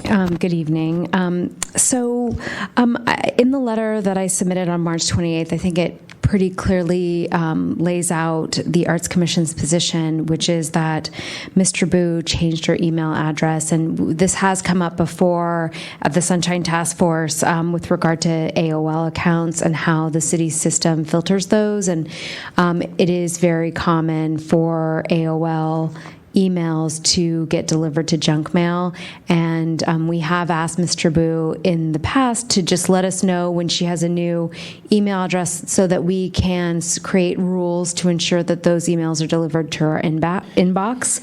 And then the screenshot that Mr. Boo referenced on page 229 was actually one that I included in my letter to just illustrate the fact that the email was sent to the junk mail box. We don't check our junk mail boxes every day, given what we have in our inboxes. So we were not alerted to this email until the complaint came in. Once we were, we did respond immediately with the requested records. Okay, thank you. Yep. Is that it? That's it. Okay, yeah. Thank you. Do you have any questions? No. So, Ms. Patterson, I just have a question regarding this. Just so no one checks their junk mailbox to make sure. People do, but not necessarily every day. Okay, with regards to, I understand Ms. Strabow has a number of different email addresses, but all her email addresses have her name in it. So if a search or filter was created, knowing that, her her email might end up being trapped or filtered, I would think, that would have been appropriate.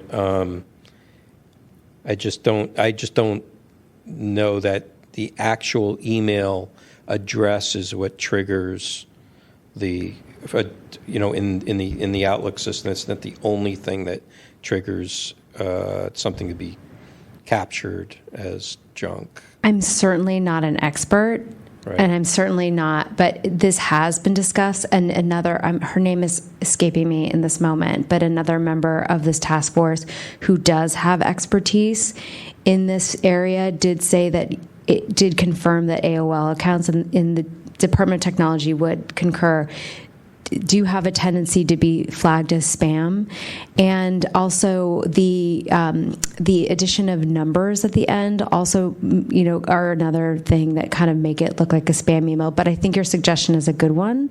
So whatever, obviously Howard Lazar has since retired, in case you didn't know. So whatever. We can certainly make sure that we have a Tribou. It doesn't necessarily mean that if she changes her email again to not include her name, that it may get delivered to junk mail. So all this is to say is that we were unaware of this email. It was in junk mail. We don't necessarily check them every day. And, we did respond when we were alerted that the email. That's Thank all. you. You.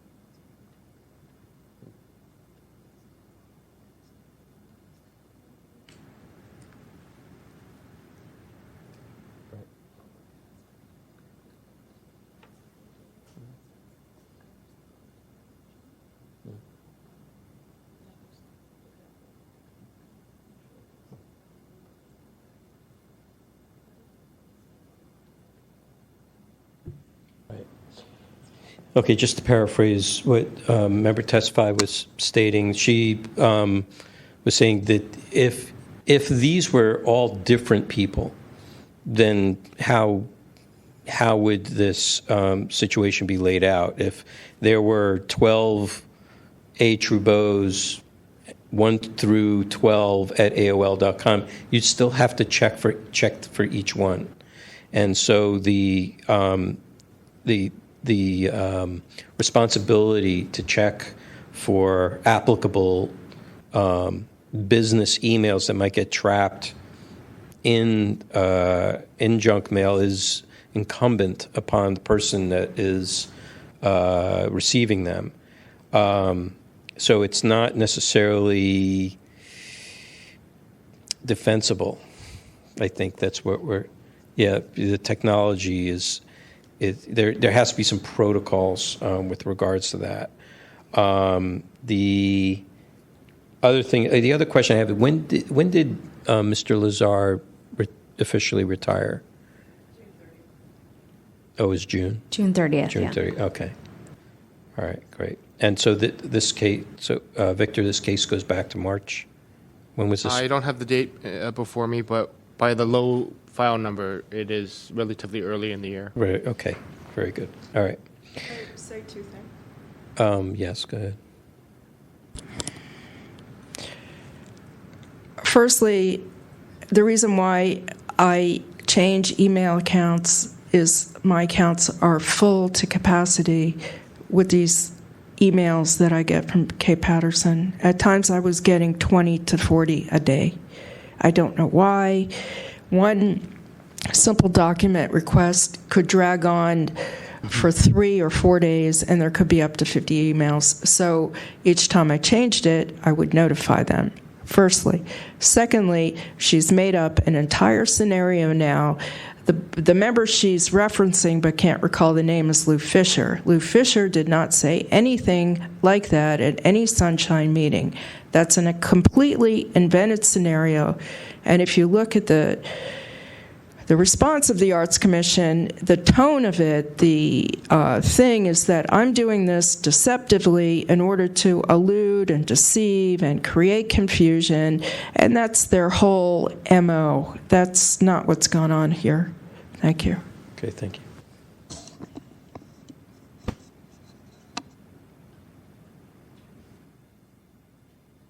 also never got the documents I asked.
Okay. All right. So 2 points that that Chair Tesfaye is pointing out. One is that even if the technology is not infallible, it's still a responsibility of the person receiving them to check to make sure that there are for all the messages that are supposed to be coming through. That's the first thing. The second thing is that a requester, cannot it cannot be necessarily have an expectation that there will be this much or this much information is going to come. Whatever comes. So, due to the technology that person decides to use, if it has certain limitations, that can't be considered also as part of the argument. So, the things that we're going to really focus on here is an IDR was requested. Was it responded to in the proper time frame? And when it was the information that was requested provided? That's what we're going to ask the task force to consider. Okay. All right, so go ahead. Is there a motion? Member Tesfaye is making a motion to refer this matter to the full task for hearing. I second it. Are there no members of the public in this room at this time? Yep, no public comment. There is no public comment. The motion is passed without objection with Member Hinsey being absent. Okay, we'll do it that way. It's fine. Okay.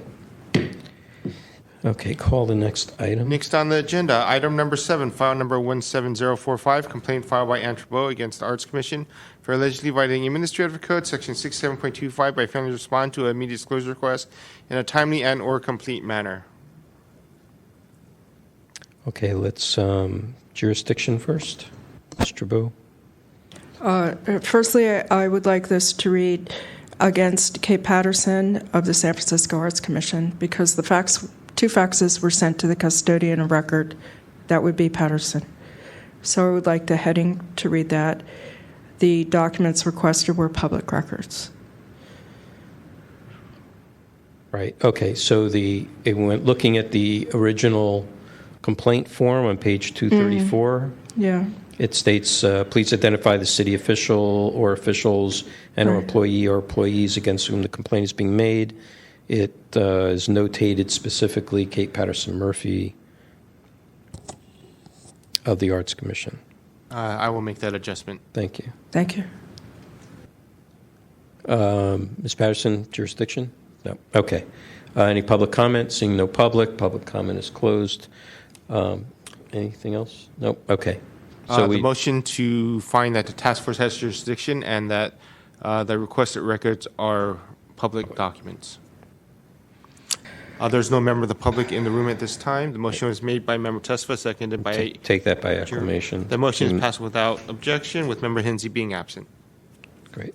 Okay, let's get to the merits of this. Mr. Page Boo. 235 is a timeline and a narrative of this. I sent actually 2 faxes, not to be deceitful or devious, as this respondent continues to contend that I'm doing this for some reason to irk them, et cetera, et cetera. That's not the case at all. I sent a fax because it seemed to be a clear, straightforward way of getting information which I needed. I was preparing a response for something, and I needed it. I actually sent 2 faxes just to make sure that it was received.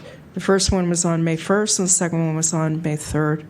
The first response that I got was on May 3rd, and then she starts with her email thing, and then I got to respond and say, no, this email doesn't pertain to the request.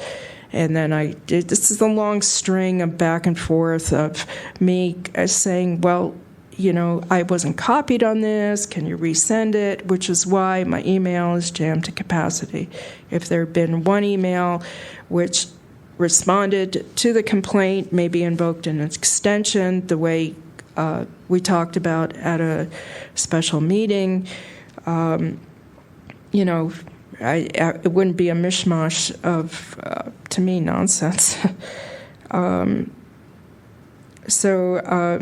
After the formal complaint was filed, then she sends me 3 emails which jam up my email. I have to print them out.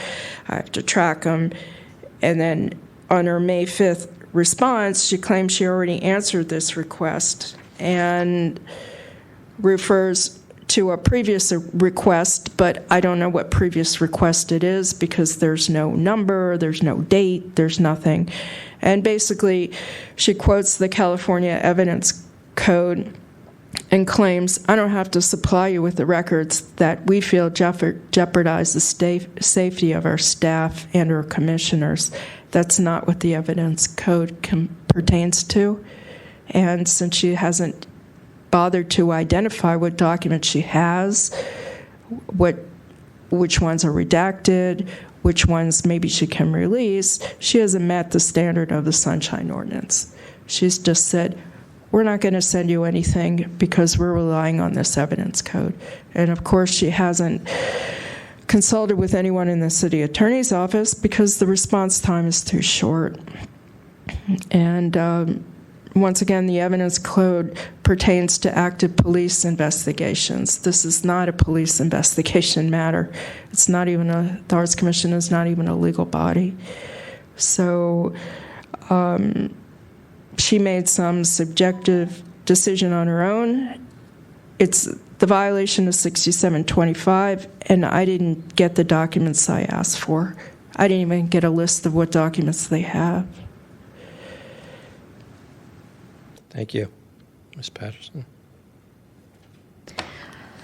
So included in your packet, I believe, and if not, I have a copy, are both faxes in question and my responses to those faxes. So the first fax we received on the 1st, but we did not actually encounter it until the following morning, which was May 2nd.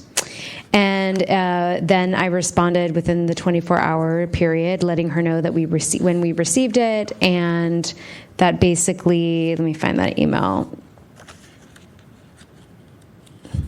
Oh, I said, we received your fax yesterday morning. We have no records responsive to this request. Please check back with us closer to May 25th when our brief is due. So I responded to that. Then we received another fax on May 3rd, and I responded on May 4th, which is the next day, and I provided responses to each item in the fax. I will note that, and I have sent a very clear synopsis and summary to the Sunshine Task Force regarding this particular line of questioning, and this line of questioning is perennial. It comes up a lot, and we have been consistent in our response that anything that has to do with harassment of staff or commissioners and any records that we have that illustrate that kind of behavior is not something we're turning over to Mr. Boo. I'm sorry. Is this in our record, in our file? Well, I'm responding to what she said about me not turning over the record. So I don't know if you had, this is my email to her in response to the May 3rd fax. We received your fax yesterday morning. We have no records. No, this was the email that I sent on May 4th. We received your fax dated May 3rd, 2017. See copy attached. In your request, you asked for the following request. I mean, do you want me to put it up here? It's not in the record. Okay, well, here it is. You want to, I'm sorry, here? Maybe easier for me to just... Sure, go ahead. I know what it says.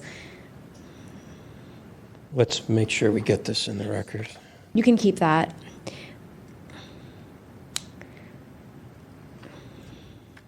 Do you need a copy of her fax as well? Whatever you feel would be... I just can't remember if that fax would be helpful for your case. Please put in the file. Sure. So I don't think she didn't include her fax. So here it is. Here's the original fax.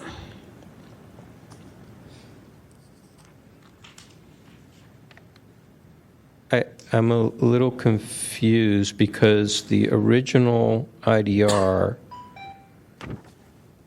says, I request a copy of SF Arts Commission's response to the San Francisco Board of Permits and Appeals case Steve Pogney versus San Francisco Arts Commission. I'm making this request pursuant to the Sunshine Task Force. What does this have to do with she included that in her timeline, so I went back into my files to print that out. We're only going to be... That's fine. I'm happy whatever else is being presented that's not part and parcel to the original request, we're not going to Okay, great, because she included it in her timeline, so I felt that I had to prepare that. Okay, that's fine. Yeah, we didn't have the records, and as we indicated in our response that we asked her to please check back with us. All right, so well, wait a minute. To please check back with you? What did I say? Hold on. You said in your... I said this. You said, please check back with us closer to May 25th. When our brief is due. It's your obligation to provide her with the information on a rolling basis for the IDR. That's fine, but this complaint is not about that. This complaint is about the fact that we failed to respond in a timely fashion, is it not? I didn't receive any response. According to the intake, it just says, sent the fax, IDR, no response received. But when is this dated? May 1st.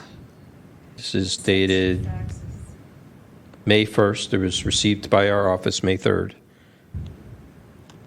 So we didn't have any records on May 3rd. Right. So the way IDRs work out, Ms. No, Trabeau, I understand. It's not helpful, okay? No, I totally hear what you're saying. That the way the IDR works, we should have said we'll give it to you when we have it. When it comes, you just send it. That's fine. That's all. That's how fine. That's how the purpose of the IDR works. No, I understand this that. This is actually That's fine. a perfect example of how an IDR is supposed to work. That if we respond in one day, just saying we don't have these documents right now. We will have them sometime in the future. We'll send them when they come, kind of thing. That's what the purpose of the response is. And the extension for the IDR of 10 days is in case you say we have this, but because it's a lot of documentation, we need to talk to other departments or that kind of thing. In this case, you don't even have the document because it hasn't been produced. It won't be produced until the end of the month, or the end of May, which is further down the line. So it's that kind of thing. I appreciate providing that information, but under the ordinance, it's incumbent upon the respondent to send it when they get it. I understand that. I think that this is just a question of sort of fine-tuning the language. I think that, I mean, the attempt was made to be polite and let her know, like, the ballpark of when that information would be available. So I've noted that. Okay, I understand. It's after May 25th, is that information now available? I mean, I'll have to track it down. I mean... So you haven't provided it? Well, I mean... Okay. I mean, I will look into it for her. I don't know if we have. We may have provided to her, so I'll have to just figure that out. Okay, great. Okay, I have enough information. Do you? Okay, great. Thank you very much. And if we did provide it to her, I'll send you a copy of the email and the records that we provided. Okay, Ms. Trudeau, really, it is not helpful. You have no idea. No, I do. I understand, but the overt responses is not helpful for us. Should I provide clarification? I don't think we need it. I think we have enough information. Okay. Thank you very much, Ms. Patterson. Appreciate it. I'd like to make a motion to... The motion from member testify is to refer the matter to the full task force for hearing. Second. That motion is seconded. There are no members of the public in the room at this time. Take this by acclamation. The motion is passed with member Hinsey being absent. No I just want to objection. state that we are 3 minutes away from 7:30. If you would like to go beyond that point, it's your discretion. Can you stay? How many more are left? There's 2 more. Okay.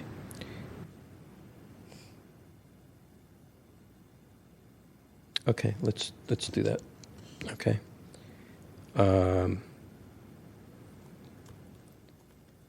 Please call the next item. Next on the agenda is item number 8, file number 17067, complaint filed by Anthropo against the Arts Commission for allegedly violating Administrative Code, Section 67.7, by failing to post an agenda for a policy body program director's hearing of June 14, 2017. This is for jurisdiction Yes. only. I would like the heading to read Ann Trickey of the Arts Commission, since the IDR was sent to that person. I noted that in my response and in the timeline. I don't contest jurisdiction, and these are public documents. This is not regarding a public document. I'm sorry. This is a meeting that took place. I actually asked previously when this meeting was taking place, was a member of the public allowed to attend, and I was told no. So I was denied. I didn't go to the meeting door and denied entrance, but I was told that I was not permitted to attend. This is similar to a complaint which is possibly re-adjudicated by William Clark over a focus group meeting of a similar nature, where the task force ruled that because members of the public were not noticed and not allowed to provide public comment, that it was a meeting violation. This is the exact same scenario. The notice went out to artists. Artists are not members of the public. I specifically requested when this meeting was taking place if members of the public would be allowed to attend, and I was told no. So, in my view, I was not allowed to attend. As I said, this is a meeting violation. There might be some question as to what type of meeting it was or why, but when you have a notice that's gone out to only specific people, what is that? What kind of meeting is that? That's what I've asked for. So the timeline, June 6th, I sent an email to the task force. I said there was a possible meeting violation on June 14th, and I asked that a file be opened. On June 16th, I sent an IDR to Ann Trickey, and Ann Trickey responded the same day, but her response makes no sense whatsoever. And once again, the public wasn't noticed of the meetings, I specifically wanted to go, but I didn't know when it was taking place. They wouldn't tell me, so I wasn't able to attend. And Triggy's claim that there were no minutes at the July 14th meeting is a little bizarre. How can you have some kind of administrative meeting with no record of it? And it's the exact same claim she made when she attended the re-adjudication of the Clark's hearing on the focus group. Thank you. Ms. Patterson.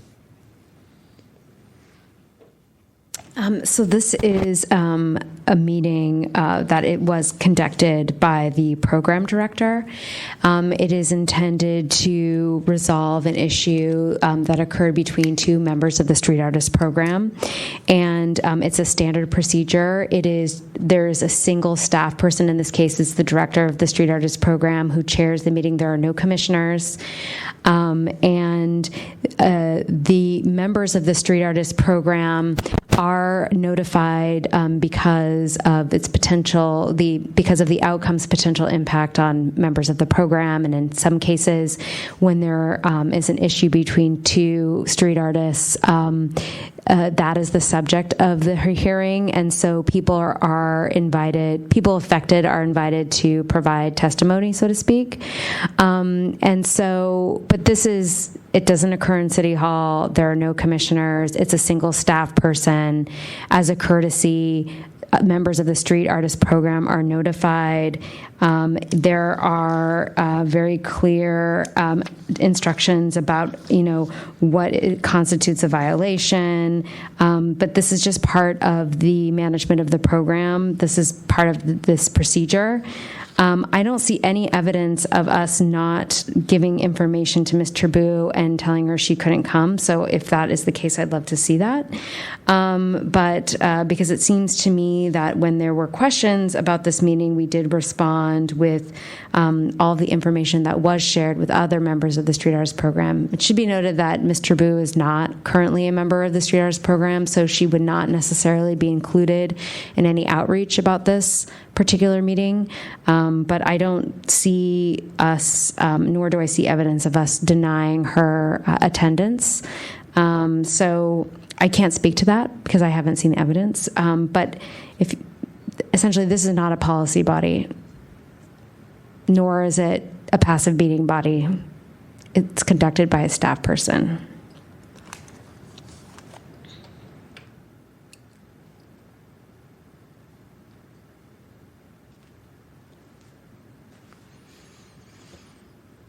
I'd like to make a motion to find jurisdiction on this matter. Member Tesfa has made a motion to find jurisdiction. Second. The motion is seconded by Chair Wolf. There are no members of the public in the room. Can we pass this motion by acclamation? Yes. The motion is passed with Member Hinsey being absent. Okay. And do you have any questions or any? I don't have any. I think I've got enough information. Okay. I'm sorry. We have enough information to just recommend it to the task force. We don't need to ask or receive any other information.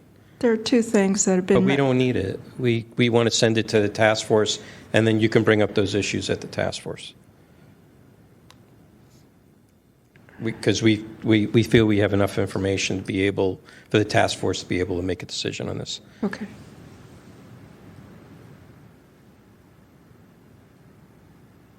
So I move believe to the motion by Member Tesfa is to refer the matter to the full task force for hearing. I believe that Chair Wolf seconds. There are no members of the public in the room. The matter is passed by acclamation with Member Hinsey being absent. Thank you. Passed by acclamation. Passed by acclamation. Let's go for the next item. Next on the agenda, item number 9, file number 17089, complaint filed by Antrabo against the Arts Commission for allegedly violating Administrative Code, Section 67.25, by failing to respond to an immediate disclosure request in a timely and/or complete manner. Okay. On jurisdiction, Mr. Bowe. I would like to amend the heading to include Kate Patterson, since she is the custodian of records This is where the responsive person is, and these are public documents, and you should take jurisdiction. Ms. Patterson? Okay, Ms. Patterson declines. Ready for a motion? I move to find jurisdiction and that the information is public.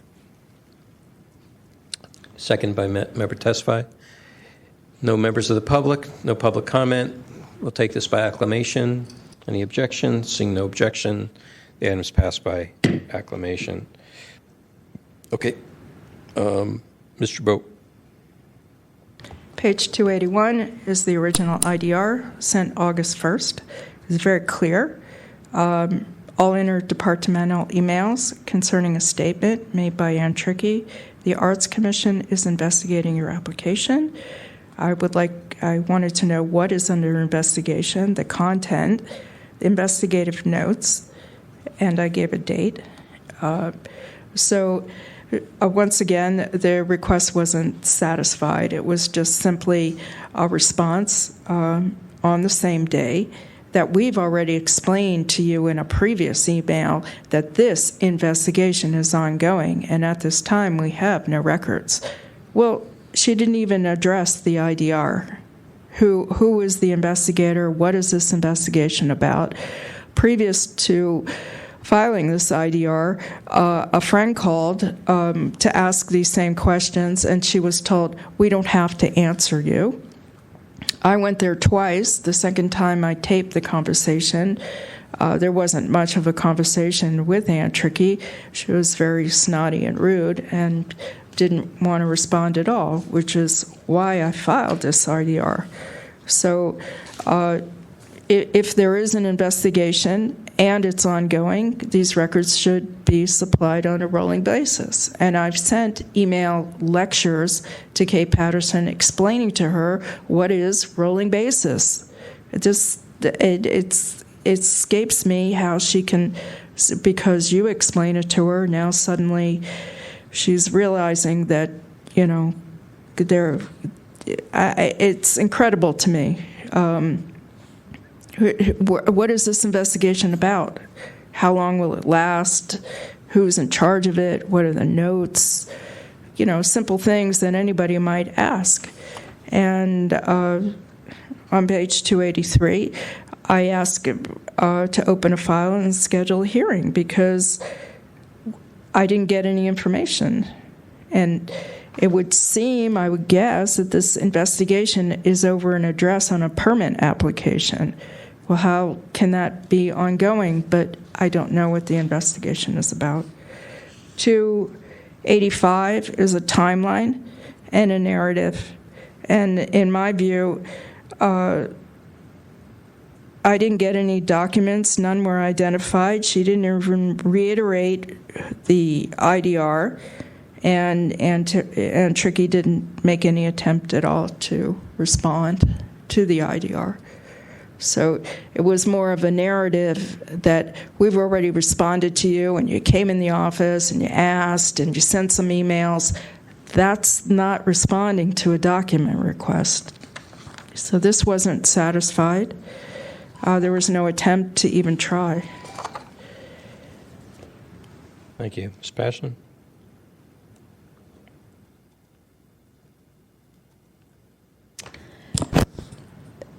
So regarding this investigation, Ann Trickey did consult with the city attorney, and because Mr. Boo, I had submitted an application to become a street artist, and there were things that needed to be verified. In any case, there was an investigation, and Trickey was advised accordingly by the city attorney that the nature of the investigation was not something that needed to be disclosed, citing attorney-client privilege, and that was communicated to Mr. Boo. So, in her pursuit for additional information about the investigation, we did reference that we had informed her already that the investigation was ongoing and that the contents of which were subject to attorney-client privilege. So I'm not sure I have anything else to add. Certainly, if I'm open to feedback. I mean, I feel like if the city attorney says that it's an investigation and there's attorney-client privilege invoked, then we should follow that advice. So I have nothing further to add. Thank you.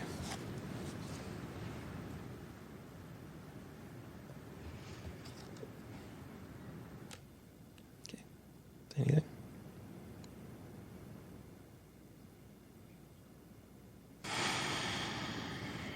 See again.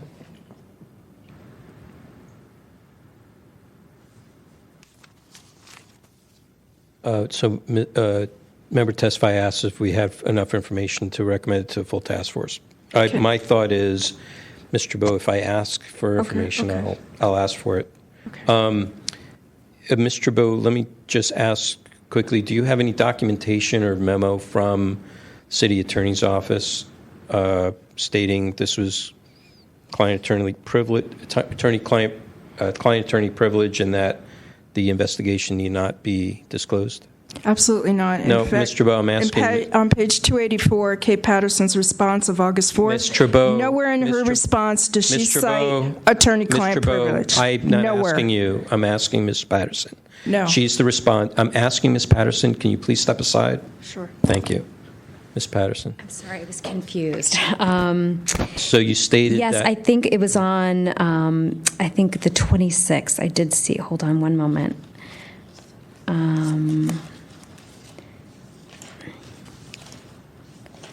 Let's see, it's also in my letter. One moment.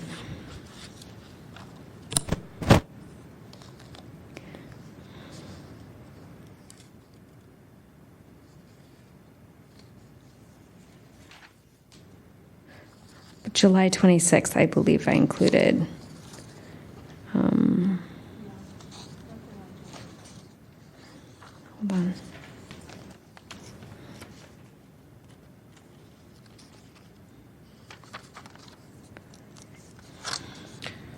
This would be a. Oh, here. I'm sorry. Wednesday, July 26th. What page? Page 309. Okay.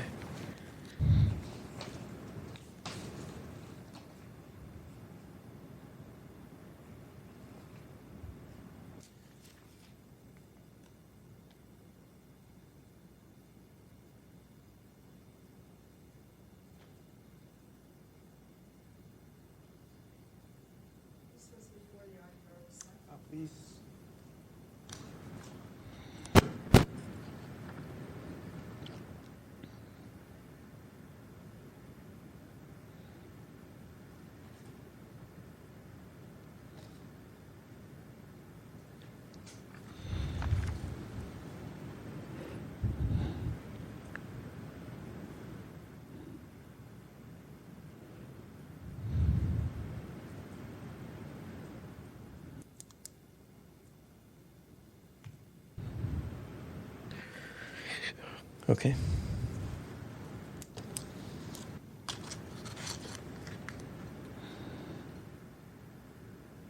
You have any questions? Okay.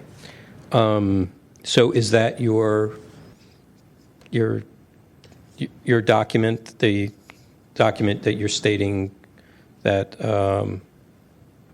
that defends the attorney-client privilege? Yes. Okay.